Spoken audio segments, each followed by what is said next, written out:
There is a divine voice within us which only speaks when every other voice is hushed, only gives its message in the silence. The divine self-confidence of youth, the unshaken faith that believes in all things possible, often makes cynics and world-weary people smile. Yet it is the grandest, most helpful attribute of man, the finest gift of the Creator to the race. If we could retain through life the faith of ambitious, self-confident, untried youth, its unquestioning belief in its ability to carve out its ideal in the actual, what wonders we should all accomplish! Such faith would enable us literally to remove mountains. Faith believes, doubt fears. Faith creates, doubt destroys. Faith opens the door to all things desirable in life. Doubt closes them. Faith is an arouser, an awakener of our creative forces. It opens the door of ability and arouses creative energies. Faith is the link in the great within which connects man with his Maker. It is the divine messenger sent to guide men, blinded by doubt and sin. Our faith puts us in touch with the infinite power, opens the way to unbounded possibilities, limitless resources. No one can rise higher than his faith. No one can do a greater thing than he believes he can. The fact that a person believes implicitly that he can do what may seem impossible to others shows there is something within him that has gotten a glimpse of power sufficient to accomplish his purpose. Men who have achieved great things could not account for their faith. They could not tell why they had an unflinching belief that they could do what they undertook. But the mere fact of such belief was evidence that they had had a glimpse of interior resourcefulness, reserve power and possibilities which would warrant that faith. And they have gone ahead with implicit confidence that they would come out all right, because this faith told them so. It told them so because it had been in communication with something that was divine, that which had passed the bounds of the limited and had veered into the limitless. Men and women who have left their mark on the world have been implicit followers of their faith when they could see no light, but their unseen guide has led them through the wilderness of doubt and hardship into the promised land. When we begin to exercise self-faith, self-confidence, we are stimulating and increasing the strength of the faculties which enable us to do the thing we have set our heart on doing. Our faith causes us to concentrate on our object, and thus develop power to accomplish it. Faith tells us that we may proceed safely, even when our mental faculties see no light or encouragement ahead. It is a divine leader which never misdirects us. But we must always be sure that it is faith, and not merely egotism or selfish desire that is urging us. There is a great difference between the two, and no one who is true to himself can possibly be deceived. When we are doing right, when we are on the right track, our faith in the divine order of things never wavers. It sustains in situations which drive the self-centered egotist to despair. The man who does not see the designer behind the design everywhere, who does not see the mighty intelligence back of every created thing, cannot have that sublime faith which buoys up the great achievers and civilization builders. Our supreme aim should be to get the best from life, the best in the highest sense that life has to give, and this we cannot do without superb faith in the infinite. What we accomplish will be large or small, according to the measure of this faith. It is the man who believes in the one source of all who believes most in himself. It is the man who sees good in everything, who sees the divine in his fellow man, who has faith in everybody, who is the master man. The skeptic, the pessimist, has no bulwark of faith, none of the divine enthusiasm that faith gives, none of the zeal that carries the man of faith unscathed through the most terrible trials. Without confidence in the beneficence of the great universal plan, we cannot have much confidence in ourselves. To get the best out of ourselves, we must believe that there is a current running heavenward, however much our surroundings may seem to contradict this. We must believe that the Creator will not be foiled in His plan, and that everything will work together for good, however much wars and crime, poverty, suffering and wretchedness all about us may seem to deny this. The abiding faith in a power which will bring things out right in the end, which will harmonize discord, has always been strong in men and women who have done great things in the world. especially in those who have achieved grand results in spite of the most severe trials and tribulations.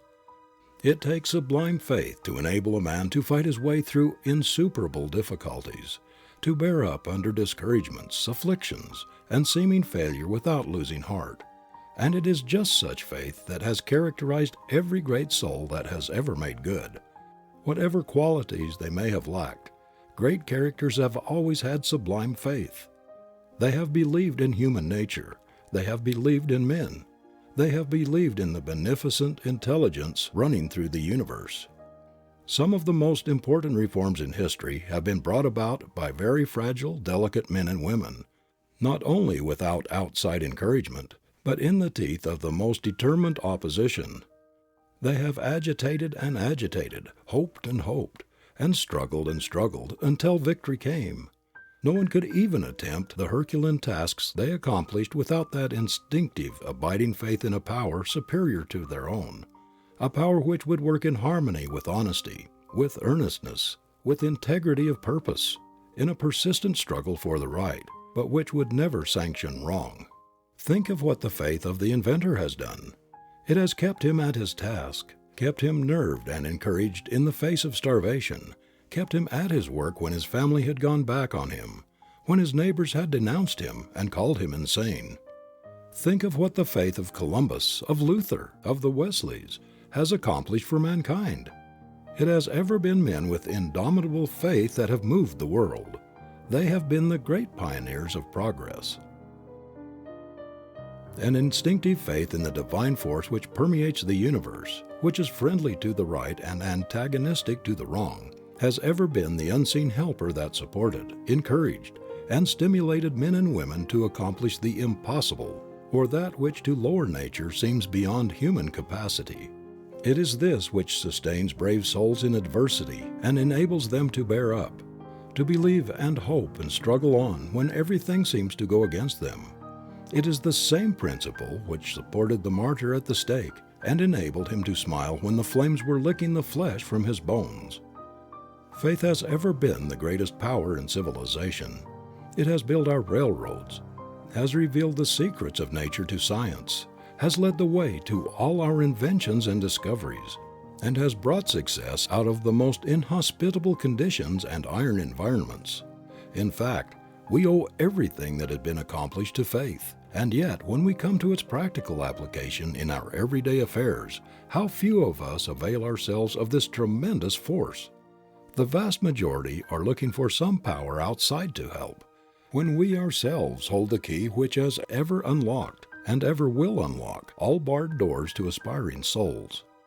If people could only realize what a potent building, creative force faith is, and would exercise it in their daily lives, we should have very few paupers, very few failures, very few sickly, diseased, or criminal among us. If by some magic a strong, vigorous faith could be injected into the men and women of the great failure army today, the larger part of them would get out of this army and get into the army of the successful.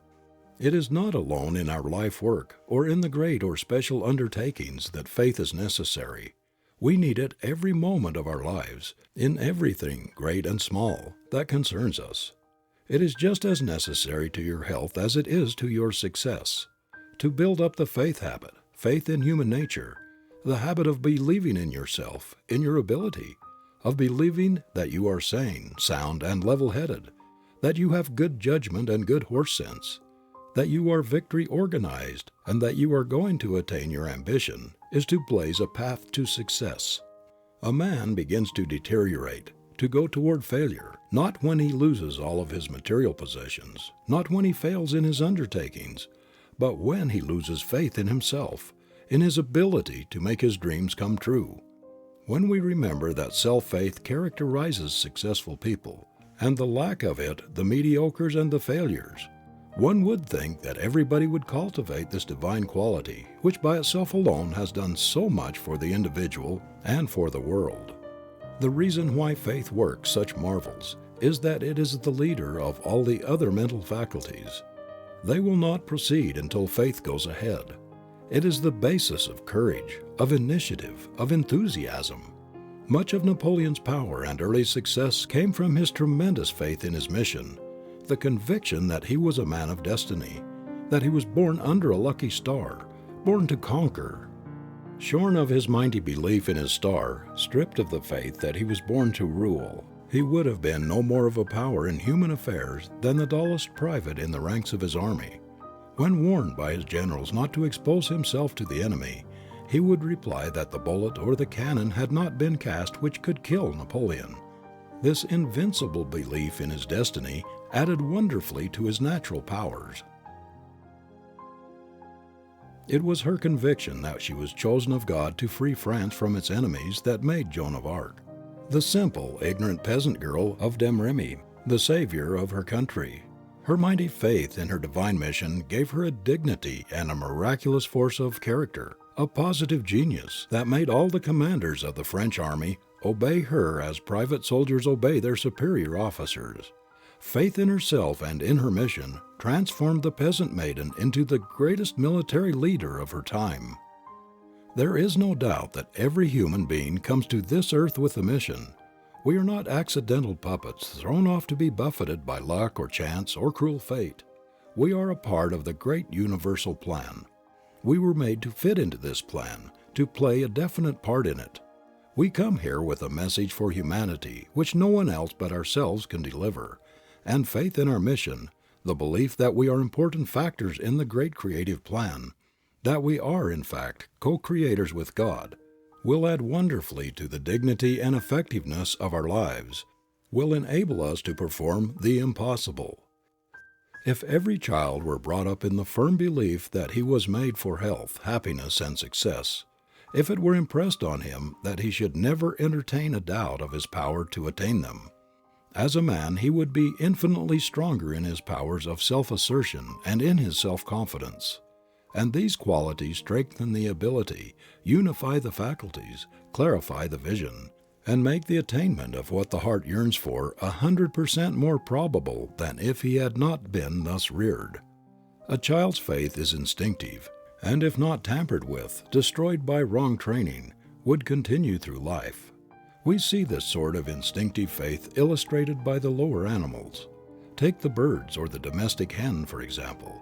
See how patiently she sits on the eggs week after week until the chickens are hatched. She cannot see the chickens when she begins to sit, but her belief that they will come if she does her part induces her to give up her liberty for weeks, and to go sometimes for days without food, that she may keep the eggs at the right temperature in order to produce the chickens. The trouble with most of us is that we do not have sufficient faith in the creative power of the vigorous determination to do a thing, in the persistent endeavor backed by self, faith to accomplish what we desire. We give up too easily under discouragement. We haven't sufficient stamina and grit to push on under disheartening conditions.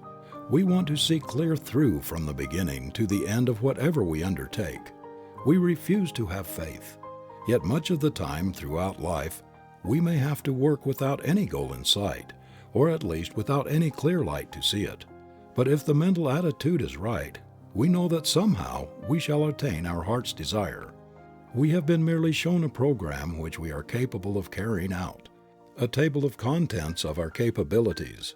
The signs of the corresponding realities, for faith is not due to an idle dream, an elusive picture of the imagination. We have not been mocked by ideals and aspirations, soul yearnings and heart longings for the things which have no possible realities. Faith is not a cheat. There is ability to match the faith. There is something about devotion to one's inward vision, the intense desire and concentrated effort to fulfill what we believe to be our mission here, that has a solidifying influence upon the character, gives poise and peace of mind, and also helps us to realize our vision.